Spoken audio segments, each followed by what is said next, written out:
Pour rebondir sur les propos du rapporteur Laurent Saint-Martin, effectivement, dans le plan de relance, une partie extrêmement importante concerne l'apprentissage. Les écoles de production sont une formation en apprentissage qui est peu connue, tout du moins pas dans tout le territoire national, mais dans certaines régions, tout particulièrement en Auvergne-Rhône-Alpes, nous avons beaucoup d'écoles de production. Et c'est une formation qui a fait ses preuves et qui permet à des jeunes sortis du système scolaire de retrouver assez rapidement une formation qualifiante et une embauche à la clé. Par exemple, dans ma circonscription, j'ai une école de production qui a un résultat depuis plusieurs années de 100% d'embauche à l'issue de la formation. Donc, il y a un an de cela, lors du PLF 2020, pour la première fois, l'État français, le gouvernement, a accordé une subvention importante pour les écoles de production qui, jusqu'à présent, n'étaient pas dans les radars de l'éducation nationale.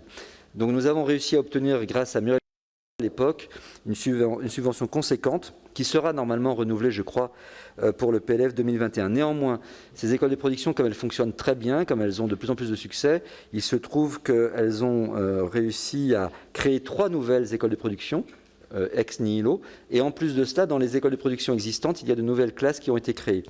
Donc, ils ont des besoins et c'est pour profiter du plan de relance pour abonder leur financement et l'aide à ces écoles de production de 2 millions d'euros.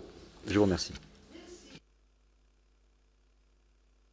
Merci Madame la Présidente et merci à vous Monsieur Rudigoz, merci à Sandrine Mort également pour cette proposition de mettre davantage en valeur les écoles de production. Vous l'avez dit, c'est un modèle un peu atypique, assez peu connu, pas assez connu. Et je suis d'accord avec vous, il faut davantage le valoriser et ça passe aussi par du crédit budgétaire très probablement.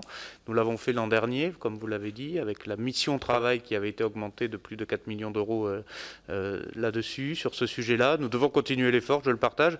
Est-ce que ça doit se traduire dans la mission relance ou dans la mission travail? Je pense qu'à partir du moment où des crédits ont déjà été engagés dans la mission travail, il faut continuer plus tôt pour un souci de lisibilité et de clarté dans cette voie-là.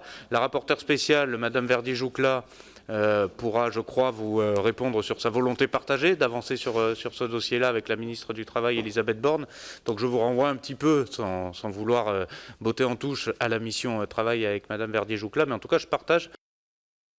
Les écoles de production doivent être davantage mises en valeur, même si c'est un modèle de financement un peu particulier, puisqu'il y a les régions qui rentrent évidemment dans le modèle, il y a aussi les financements privés, mais l'État doit aussi intervenir comme il l'a fait l'an dernier pour essayer de mettre un coup d'accélérateur sur ce modèle-là. Donc c'est une demande de retrait, je crois que vous les avez déjà déposées sur la mission travail, donc en vous donnant rendez-vous à l'examen de la mission travail avec Marie-Christine Verdier-Joucla.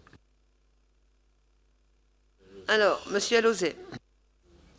Oui, je voulais venir abonder sur l'intérêt de ces formations, de ce que j'ai vu, parce que j'en ai une aussi à Besançon sur l'industrie.